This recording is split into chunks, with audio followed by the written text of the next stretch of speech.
The secret garden begins in India, where Mary Lennox, a spoiled and neglected 10-year-old English girl, lives with her wealthy but indifferent parents.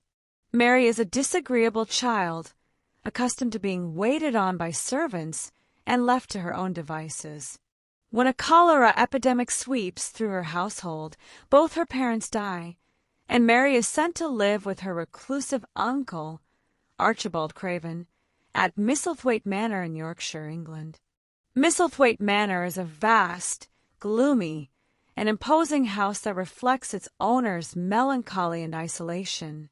Mary feels even more neglected and lonely in this strange and unfamiliar environment. She is left to wander the expansive grounds, finding little to occupy her time.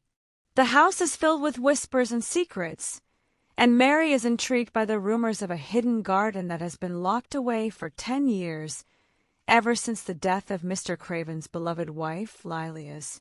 One day, while exploring the grounds, Mary meets Martha Sowerby, a cheerful and kind-hearted housemaid.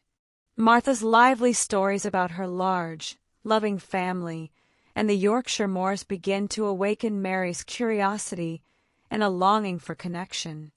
Mary also encounters Ben Weatherstaff, a gruff but kind old gardener, and a friendly robin redbreast.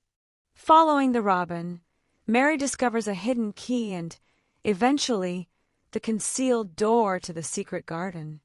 Although the garden is overgrown and neglected, Mary feels an immediate connection to it.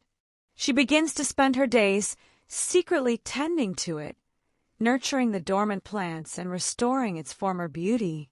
During her explorations, Mary also discovers Colin Craven, her cousin, who is confined to his room and believed to be terminally ill.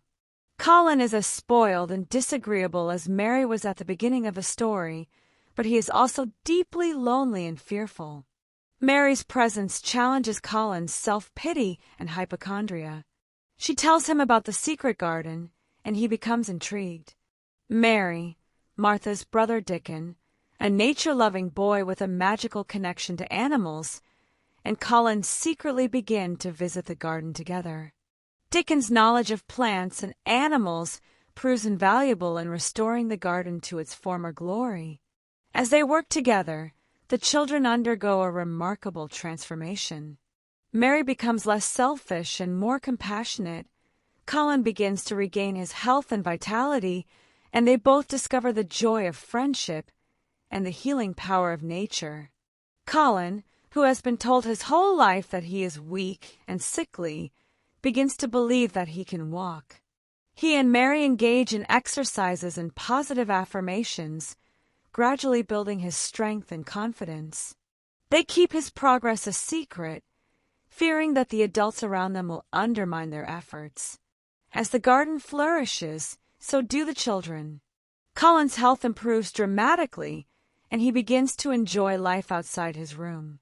They decide to reveal Colin's recovery to his father, Archibald Craven, who has been traveling abroad, consumed by grief and guilt. Mr. Craven receives a letter from his brother, which is then followed by a strong feeling to return home. He is drawn back to Misselthwaite Manor by an inexplicable sense of urgency.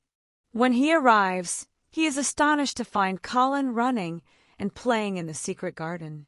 The sight of his healthy son, surrounded by the beauty of the restored garden, fills him with joy and relief.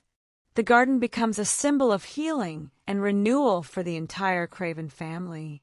Mr. Craven's grief is lifted, and he is able to reconnect with his son and his memories of his late wife. Mary, once a neglected and unloved child, finds a sense of belonging and purpose.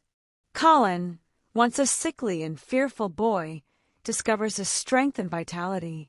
The story concludes with the celebration of the garden's restoration and the family's newfound happiness. The secret garden, once a symbol of loss and sorrow, becomes a place of joy, healing, and transformation. Commentary: The Secret Garden is a heartwarming and enduring classic that celebrates the restorative power of nature and the transformative potential of human connection. Frances Hodgson Burnett's story follows Mary Lennox's journey from a neglected and disagreeable child to a compassionate and joyful young girl, mirroring the revival of the neglected garden she discovers. The narrative emphasizes the importance of friendship, positive thinking, and the healing influence of the natural world. It's a testament to the idea that even the most desolate places and the most troubled hearts can blossom with care, kindness, and a touch of magic. The garden itself becomes a metaphor for the human heart, capable of both decay and renewal.